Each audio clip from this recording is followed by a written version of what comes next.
નમસ્કાર, playground the sport શોમાં હું મયુરી આપ સૌનું સ્વાગત કરું છું અને આજે કાર્યક્રમમાં વાત હાલમાં જ પૂર્ણ થયેલી ભારત ઓસ્ટ્રેલિયા વચ્ચેની સિરીઝ વિશે અને આમાં સિરીઝમાં ટીમ ઇન્ડિયાનું જે પરફોર્મન્સ હતું એ તો ખૂબ જ શરમજનક રહ્યું. ચારે બાજુથી ટીકાઓનો વરસાદ થયો છે.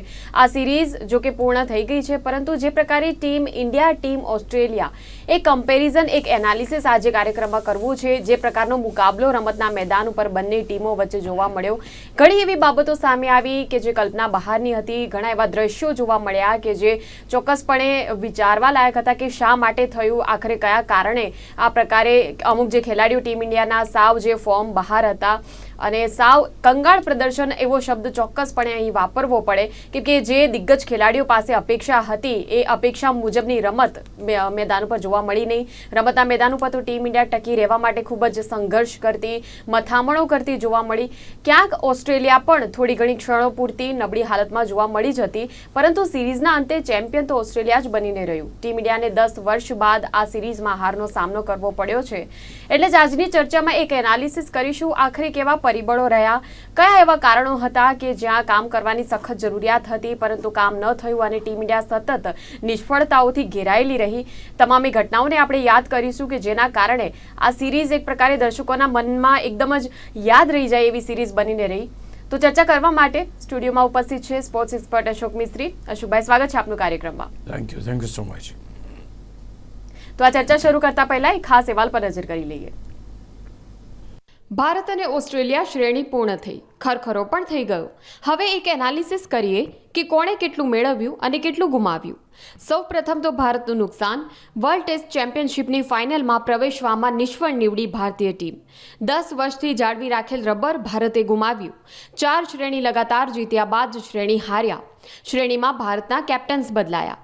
પ્રથમ ટેસ્ટમાં રોહિત શર્મા જોડાયા ન હતા, જ્યારે છેલ્લી ટેસ્ટને પોતાની જાતે જ પોતાને પડતા મૂક્યા.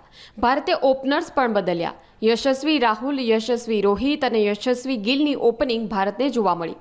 બોલિંગ ડિપાર્ટમેન્ટમાં બંને ટીમોમાં જસપ્રીત બુમરાહ છવાયો, જ્યારે બોલિંગ ડિપાર્ટમેન્ટમાં યશસ્વી જયસ્વાલે 5 મેચોની 10 ઇનિંગમાં 391 રન બનાવ્યા. બંને ટીમોમાં જોઈએ તો સ્મિથ અને હેડ આ બે ઓસ્ટ્રેલિયન ખેલાડીઓએ 2 સદી ફટકારી, જ્યારે ભારત તરફથી જયસ્વાલ, કોહલી અને રેડ્ડીએ સદી ફટકારી. ભારતના રિષભ પંત સિવાય કોઈ પણ બેટર્સનું સાતત્યપૂર્ણ બેટિંગ જોવા ન મળી. બધા એક દિન કા બાદશાહ જોવા મળ્યા. વિરાટ કોહલી 9માંથી 8 વાર ઓફ સ્ટેમ્પની બહાર પડેલ બોલે આઉટ થતો જોવા મળ્યો. એ પણ એક વિક્રમી વાત કહી શકાય. સિડની પર ત્રીજી સૌથી નાની ટેસ્ટ મેચ રમાઈ. 3 દિવસમાં જ મેચનું પરિણામ આવી ગયું. નિષ્ફળ રોહિત અને વિરાટ પર સૌથી વધુ માછલા ધોવાયા, ટીકાઓ થઈ અને T20 વર્લ્ડ કપ જીતીને મેળવેલી વાહવાહી આ શ્રેણીમાં હવામાં ઉડી ગઈ તેમ કહી શકાય.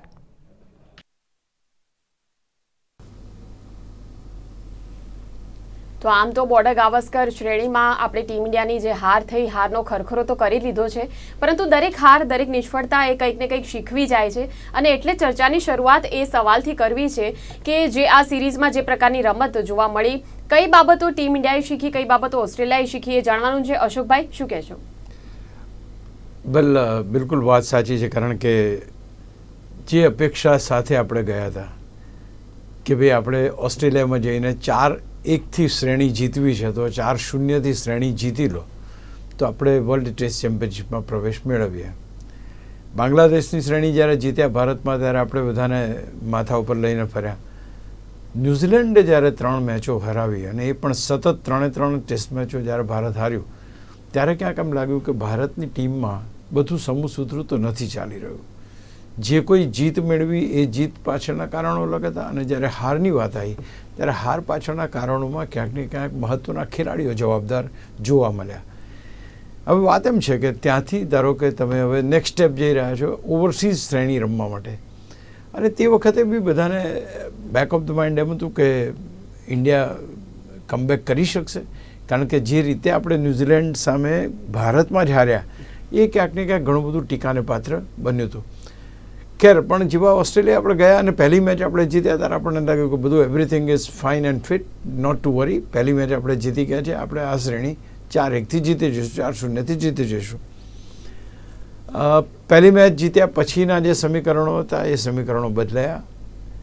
રોહિત શર્મા કેપ્ટન તરીકે પાછા આવ્યા અને ત્યાર પછીની જે ઘટનાઓ બની એ ઘટનાઓમાં ક્યાંક ને ક્યાંક ઇન્ડિયા એના પરફોર્મન્સની અંદર એક પછી એક સ્ટેપ ડાઉન થતું ગયું.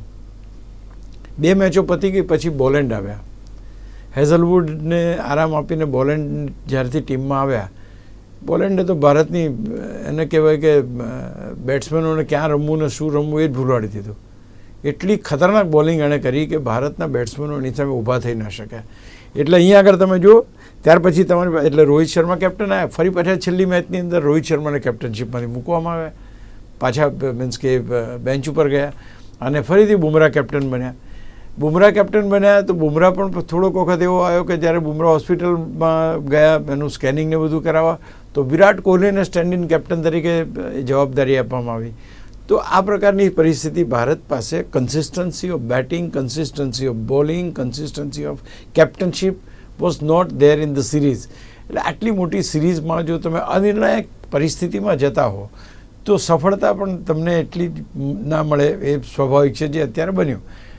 પેટ કમિન્સે કહ્યું હતું બહુ વખત પહેલાં, એટલે કે ભાઈ અમે અહીંયા ગુજરાતમાં જ્યારે અમદાવાદમાં મેચ રમી ત્યારે એમ કહ્યું હતું કે we will keep the crowd silent, એટલે ક્વાઇટ રાખીશું એમને, એમ કે તમારા પ્રેક્ષકોને જરા પણ અમે બૂમો પાડવા નહીં દઈએ. He did it. આપણા હાથમાંથી ટ્રોફી છીનવી લીધી.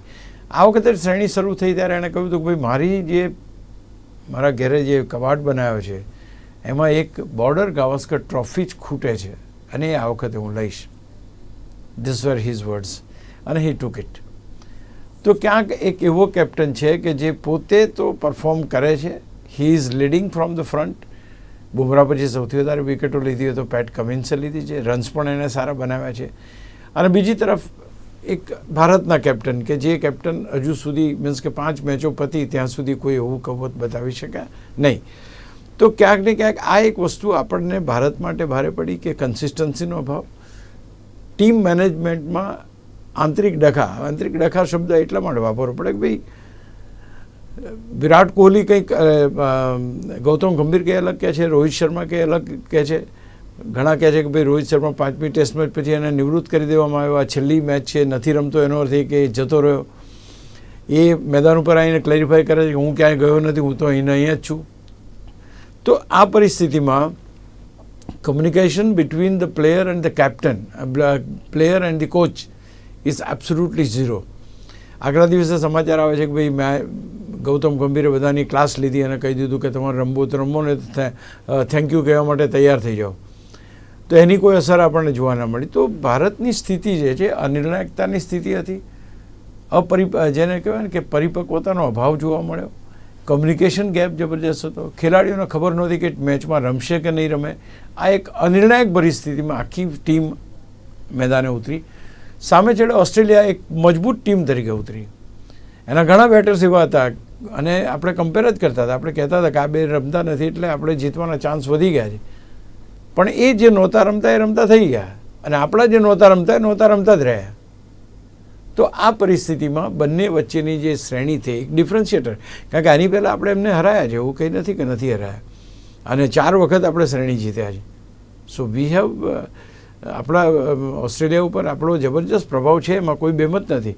આ વખતે કારણ કે આખી ટીમ તિતર-બિતર થઈ ગઈ, ના બોલિંગ એટેક બરાબર થયો, ના બેટિંગ એટેક બરાબર થયો, ના કેપ્ટનશીપ બરાબર થઈ, ના કોચ બરાબર કામ કર્યું. સો એવરીથિંગ પુટ ટુગેધર આખી ટીમ હારી ગઈ. તો બંને ટીમની અંદર એક મજબૂત ટીમ, એક પરફેક્ટ ટીમ, એ 11 ખેલાડીઓ કે જે ક્યારેય બદલાયા નહીં, 1-2 ખેલાડીને બાદ કરતા, અને બીજી આપણી ટીમ કે જેમાં દર વખતે તમને નવું ઓપનિંગ મળ્યું. કોઈ કે ગિલ સાથે રાહુલે કર્યું ઓપનિંગ, તો કોઈ વખત રોહિત શર્મા ફરી પાછે ઓપનિંગમાં આવી ગયા. તો આ બધી નિર્ણાયકતાની સ્થિતિમાં ભારતને હારનો સામનો કરવો પડ્યો. આ પર્ટિક્યુલર વસ્તુથી જે ટેકિંગ્સ છે, તો અહીંયાથી શું ખબર પડે? તો એ પહેલી વસ્તુ છે કે જે બોન્ડ રવિ શાસ્ત્રી અને વિરાટ કોહલીનો હતો, એ બોન્ડ ક્યાંક રોહિત શર્મા અને ગૌતમ ગંભીરનો દેખાતો નથી. એ બોન્ડની જરૂર છે, કારણ જો એ બોન્ડ હશે તો જ મિટિંગ રૂમમાં શું ડિસ્કસ થાય છે અને કેવી રીતના મેદાન ઉપર એને એપ્લાય કરવાનું એ સારી રીતે કરી શકાશે. ઇફ ઇટ ડઝન્ટ હેપન તો પરિસ્થિતિઓ આ રીતે રહેશે. અને બીજી બાજુ એક સ્ટેબિલિટીવાળી ટીમ કેવી કહેવાય, જેનો કેપ્ટન પણ સ્ટેબિલિટી છે, એની 5 મેચો 5 ટેસ્ટમાં રમ્યો, કોઈ જાતની હાઈકઅપ નહીં, કોઈ જાતનો એ નહીં. તો આ વસ્તુ શીખવા જેવી છે કે ભાઈ અને આ કોઈ રોહિત શર્મા કોઈ ઓર્ડિનરી ખેલાડી નથી. આ તમને ખ્યાલ છે કે જ્યારે T20 વર્લ્ડ કપ ભારત જીત્યું તો આખી મરીન ડ્રાઈવ્સથી જે પબ્લિકને જે આપણે ક્રાઉડ જોયું છે અને જે રીતે એને વેલકમ મળ્યું હતું એ જોયું છે. 6 મહિના પહેલાંની જ વાત છે, કંઈ બહુ લાંબી વાત નથી. પણ આજની સ્થિતિમાં એની તમે લોકપ્રિયતા જો તો તળિયે બેસી ગઈ. તો આ જે પરિસ્થિતિ છે એ ફેર પડવો ના જોઈએ, કન્સિસ્ટન્સી રહેવી જોઈએ, નિર્ણયો બરાબર લેવા જોઈએ, અને જો કેપ્ટન્સને બધી રીતે તો કદાચ આ શ્રેણીમાં આપણે સારું પ્રદર્શન કરી શક્યા હોત. જી બિલકુલ. અને હવે આપણે બેટિંગ કમ્પેરિઝન જો કરીએ બંને ટીમોની, તો રોહિત અને વિરાટની સામે ઓસ્ટ્રેલિયાના સ્મિથ અને લાબુશને સરખામણી કેવી રીતે થઈ શકે? આ સરખામણી એટલા માટે છે કે આ ચારે ખેલાડીઓ ટોચના ખેલાડીઓ છે. ત્યાં ડિગ્નિફાઈડ, ક્વોલિફાઈડ, બધી રીતે તમે પૂર્ણ કક્ષાના ખેલાડીઓ છે. એમના નામે મોટા મોટા રેકોર્ડ્સ છે, એમના નામે સદીઓ ઘણી બધી છે, એમના નામે ઘણા સારા એક એવી ઇનિંગ્સ રમાઈ છે કે જે ભારતને જીત અપાવી હોય કે ઓસ્ટ્રેલિયાને જીત અપાવી. The fortunate part for Australia was કે ઓસ્ટ્રેલિયાના જે ખેલાડી છે લાબુશન અને સ્મિથ, એ લોકો ફોર્મમાં આવી ગયા. ભારતના રોહિત શર્મા અને વિરાટ કોહલી સમગ્ર શ્રેણીમાં ક્યારેય ઊંઘમાંથી બેઠા થયા જ નહીં. એટલા માટે કહું છું કે રન્સ ના બનાવી શક્યા. તો આ એક મોટું ડિફરન્શિએટર. પહેલી 2 ટેસ્ટમાં જ્યારે એમની સ્થિતિ નબળી હતી ઓસ્ટ્રેલિયાની, ત્યારે આ બધા ખેલાડીઓ ના રમી શક્યા, જલ્દી બંડલ આઉટ થઈ ગયા હતા. એ ટીમ પણ એકચ્યુઅલી એ થઈ ગઈ હતી. અરે ટીમ તો તમે વાત છોડો, આ વખતે બી આપણે એમને તો 181માં ઓલ આઉટ કરી નાખ્યા હતા. તો કહેવાનું તાત્પર્ય છે કે આ 2 ખેલાડીઓ ફોર્મમાં આવ્યા, પણ રોહિત શર્મા અને વિરાટ કોહલી ફોર્મમાં ના આવ્યા. I think this is the biggest એને. અચ્છા, કમ્પેરિઝન બીજી એ રીતે કરો તમે કે ભાઈ સેન્ચુરીઝ વાગી હોય તો આપણે 3 સેન્ચુરી વાગી, દરેક ઇન્ડિવિડ્યુઅલ કરી, એક વિરાટ કોહલીની, એક યશસ્વી જયસ્વાલની અને એક રેડ્ડીની. તો આ 3 સેન્ચુરીથી એ લોકોએ બે વાર સદીઓ ફટકારી. સ્મિથે પણ 2 સદી ફટકારી ને હેડે પણ 2 સદી ફટકારી.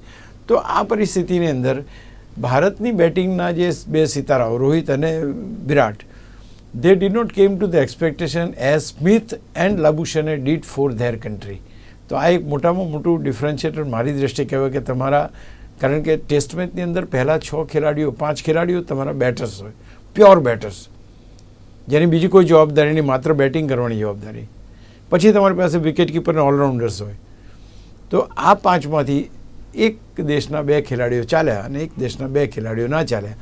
પરિણામ આપણને જોવા સામે મળી ગયું. બિલકુલ. અને અશોકભાઈ, ઓસ્ટ્રેલિયાની ટીમમાં આમ તો ઘણા ધુરંધર ખેલાડીઓ છે. હવે એક હેડનું નામ તો ચોક્કસપણે લેવું પડે. હેડ ભારતને જેમ ભારે પડ્યો એમ પંત ઓસ્ટ્રેલિયાને ભારે પડ્યો એમ કહી શકીએ? 2 વસ્તુ છે. બંને બેટિંગ કરી છે, બરાબર છે.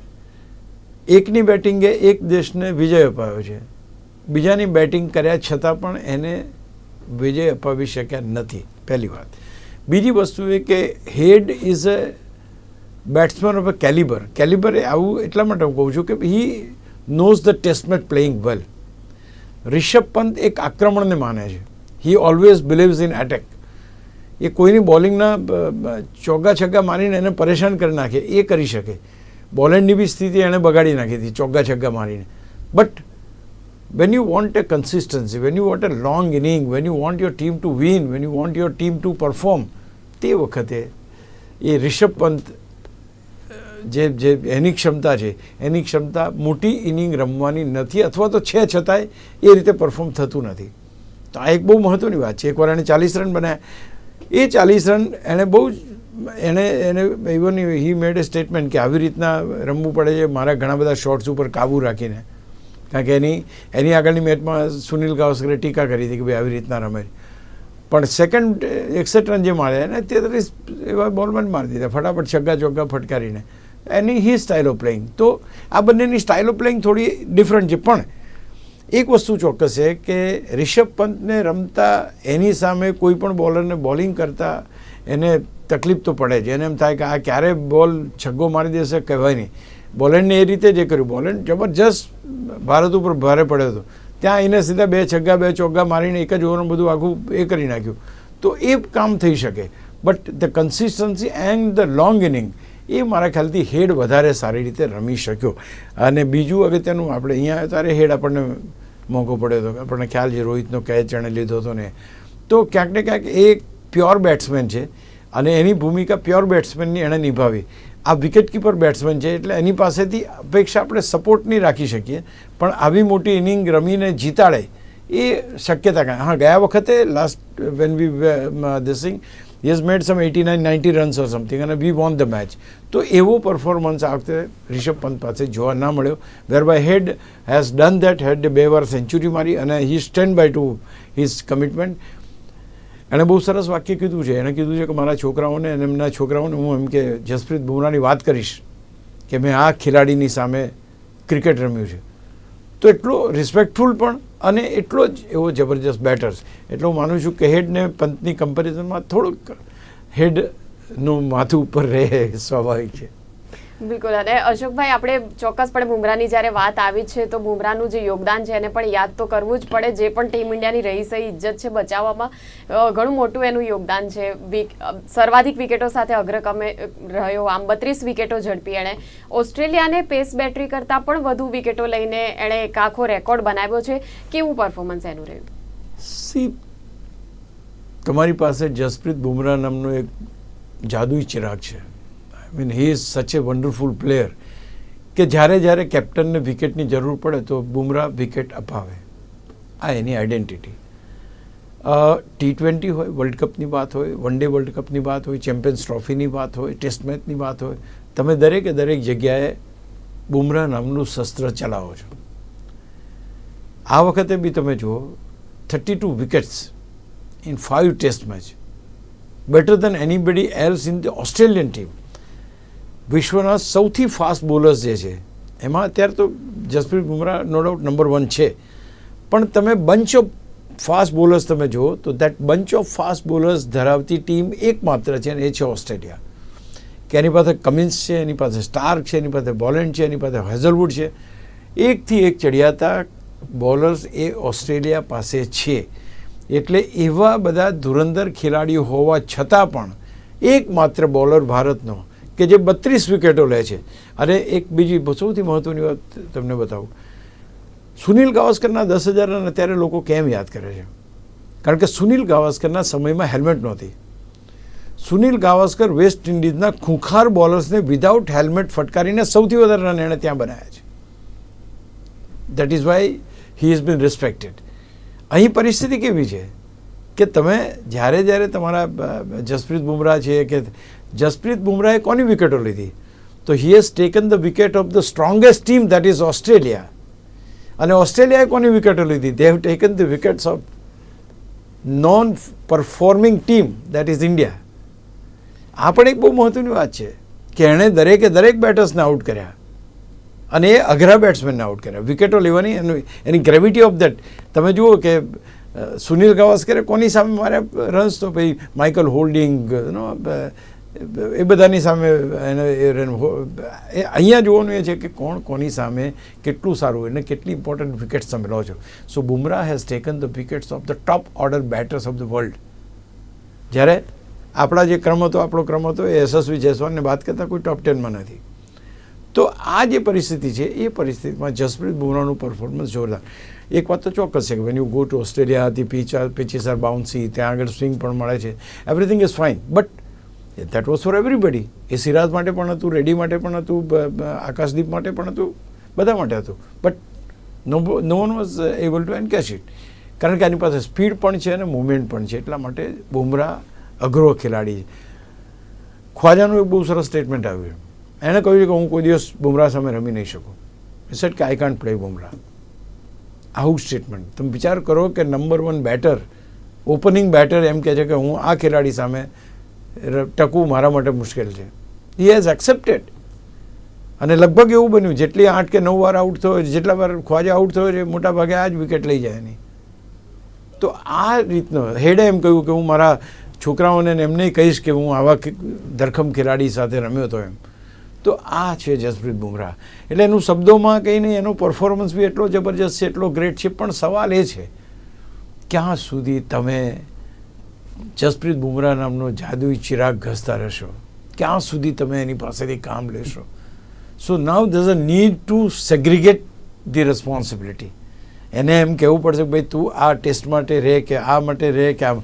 હવે વ્હાઇટ બોલ ક્રિકેટ પણ એ રમશે, રેડ બોલ ક્રિકેટ પણ એ રમશે, IPL પણ એ રમશે, તો આ હેરાન થઈ જશે. કારણ કે એની જે બોલિંગ એક્શન છે, એની જે દોડવાની એ છે, અને ફાસ્ટ બોલરની લાઈફ આમે એટલી બધી ના હોય. તો હું માનું છું કે આ વસ્તુમાં વિચારવું પડશે લોકોને, અથવા તો BCCIને, અથવા તો જે કોઈ કન્સર્ન, એને નો ડાઉટ રેસ્ટ આપવામાં આવશે, એ અલગ વસ્તુ છે. પણ જે એનો યુટિલાઇઝેશન છે, એ યુટિલાઇઝેશન દરેકે દરેક જગ્યાએ તેનો, કારણ કે જો T20માં રમે તો એના બોલમાં છગ્ગા વાગે એટલે તમે ડિમોરલાઇઝ કરો છો, એ જ ખેલાડીને તમે ટેસ્ટ મેચમાં ઉપયોગ કરો, તો ક્યાંક આ બધી વસ્તુને ધ્યાન રહેતા આપણે આ ખેલાડી પાસેથી થોડુંક એનો જે વર્કલોડ છે, વર્કલોડ મેનેજ કરીને કામ લેવું પડશે. આમ તો બાકી બધા તો ખેલાડીઓ, ટોપ ઓર્ડર ખેલાડીઓ કે રણજી ટ્રોફીમાં તો રમતા જ નથી કોઈ, કે ડોમેસ્ટિક ક્રિકેટમાં તો રમતા નથી, એટલે તો પોતાની જાતે રેસ્ટ લઈ જ લે છે. પણ હવે જસપ્રીત બુમરાહને જો તમારે લાંબો ચલાવવો હોય, I think you need to tell him કે ભાઈ you do bowling in test, અથવા તો તું આ વ્હાઇટ બોલ કે રેડ બોલ બેમાંથી એક જે છે ફોર્મેટ પકડ, કે જેથી કરીને તારી બોલિંગ લાંબા સમય સુધી અમે મેળવી શકીએ. બિલકુલ. અને અશોકભાઈ, હવે એ કમ્પેરિઝન આપણે કેપ્ટનશીપની પણ કરીએ તો ટીમ ઇન્ડિયાની કેપ્ટનશીપ એક તરફ અને ઓસ્ટ્રેલિયાની કેપ્ટનશીપ, એટલે બુમરાહ અને કમિન્સ વચ્ચેની જે કેપ્ટનશીપની સરખામણી છે, કઈ રીતે સરખાવી શકાય?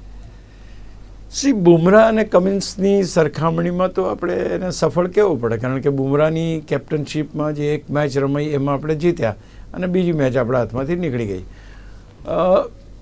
પણ અહીંયા કેપ્ટનશીપ રોહિત શર્મા અને કમિન્સ છે, કારણ કે એ બે જણા કેપ્ટન હતા ટીમના. સાચું જોવા જઈએ તો પરિસ્થિતિઓ એવી બદલાઈ કે તમે એવી ટીમને હેડ કરી રહ્યા હતા કે તમારી ટીમમાં કોણ રહેશે એ તમને ખબર નહોતી, તમારી ટીમમાં કોણ ઓપનિંગ કરશે એ તમને ખબર નહોતી. તમે જ્યારે મન ફાવે ત્યારે શુભમન ગિલને બહાર મૂકી દીધો, મન ફાવે ત્યારે તમે ટીમમાં લઈ આવે, મન ફાવે ત્યારે તમે રોહિત શર્માને ઓપન કરાવડાવી, મન ફાવે ત્યારે તમે રોહિત શર્માને છઠ્ઠા ક્રમે મોકલ્યો. અનિર્ણાયકની સ્થિતિમાં સમગ્ર ટીમ, સમગ્ર બેટિંગ લાઇનઅપ, સમગ્ર ખેલાડીઓ, આ જે પરિસ્થિતિ સર્જાઈ, એ પરિસ્થિતિ પેટ કમિન્સને ની સામે આવી નહીં. એની ટીમ જબરજસ્ત હતી, અને લુક એટ ધ વે એક ખેલાડી છે જેને એણે મૂકી દીધો, અને એની જગ્યાએ બીજો ખેલાડી લઈ આવે. એ લોકો કોન્સ્ટાન્સને ટીમમાં લઈ લીધો, કહી દીધું ભાઈ તારા રન નથી થતા, તું બહાર જા. આવા આકરા નિર્ણયો એ લઈ શકે એવો એ captain Pat Cummins. Pat Cummins એક જમાનો એવો હતો કે જ્યારે એવું કહેવામાં આવતું કે એની ઓસ્ટ્રેલિયન કેપ્ટન કોઈ પણ બનાવી દો, તમે કોઈ પણ નાનો બાળક બનાવી દો તો એ ટીમ જીતી જાય, કારણ કે એવી એ ટીમની મથરાવટી છે, ખતરનાક ટીમ. એટલે એ ટીમનો એ કેપ્ટન હતો. એ ટીમની કન્સિસ્ટન્સી સારી જ હોય. પણ હા, એક વસ્તુ બની કે એની સાથે એણે જે ચેન્જીસ કર્યા, બોલેન્ડને લાવ્યા, Boland as successful. Rohit Sharma ગિલને લાવ્યા, ગિલ ફેલ ગયો, પોતે બહાર બેસીને ગિલને રમાડ્યો તોય ગિલ ફેલ ગયો. તો આ જે પરિસ્થિતિ છે, એ રોહિત શર્મા ક્યારેય પણ કમ્ફર્ટ ઝોનમાં હતો નહીં. એની ટીમથી, એની મેનેજમેન્ટથી, એની પરિસ્થિતિઓથી હી વોઝ ઓલવેઝ, એને તમે પ્રેસ કોન્ફરન્સમાં જુઓ તો he was always looking dull in the sense, okay, because he was not able to score runs. When you don't lead from the front, you don't have that face to defend. તો હું માનું છું કે આ બેમાં બહુ મોટો ફેરફાર આ જ રહ્યો કે કોઈ કન્સિસ્ટન્ટ બેટ્સમેન ભારત પાસે નહોતો. અહીંયા આગળ કન્સિસ્ટન્ટ બેટ્સમેન પણ મળ્યા, ઓપનિંગ પણ સારા મળ્યા, બોલર્સ પણ સારા મળ્યા, અને ઓવરઓલ તમે જુઓ તો success ratio is 100% for this thing. Of course પહેલી મેચ આપણે ભારત જીતી ગયું, એટલે આપણે જસપ્રીત બુમરાહની કાબિલિયત એમાં એણે જ વિકેટો લીધી હતી એકચ્યુઅલી. તો માનું છું કે એ રીતે કમ્પેર કરો તો તમારે કમિન્સને સફળ કેપ્ટન ગણવો પડે. ચોક્કસ. અને આ રીતે સફળ કેપ્ટન જેણે આટલું સરસ યોગદાન આપ્યું હોય પોતાની ટીમને જીતાડવા માટે, એટલે પછી વાહવાહી તો થવાની જ છે. જોકે હવે આશા રાખીએ કે આગળ જતાં આ જે નિષ્ફળતા છે, નિષ્ફળતામાંથી જે ટીમ ઇન્ડિયા છે તે પણ એક બોધપાઠ લે, એક શીખ લે, અને આગળ જતાં જે પણ સિરીઝ આવવાની છે, જે કોઈ પણ મેચો રમવાની છે, એમાં આ પ્રકારનું પ્રદર્શન તો ન જ જોવા મળે. ખૂબ ખૂબ આભાર અશોકભાઈ, આપ જોડાયા અને આ જે એનાલિસિસ આપે કર્યું છે એ બદલ થેન્ક યુ વેરી મચ.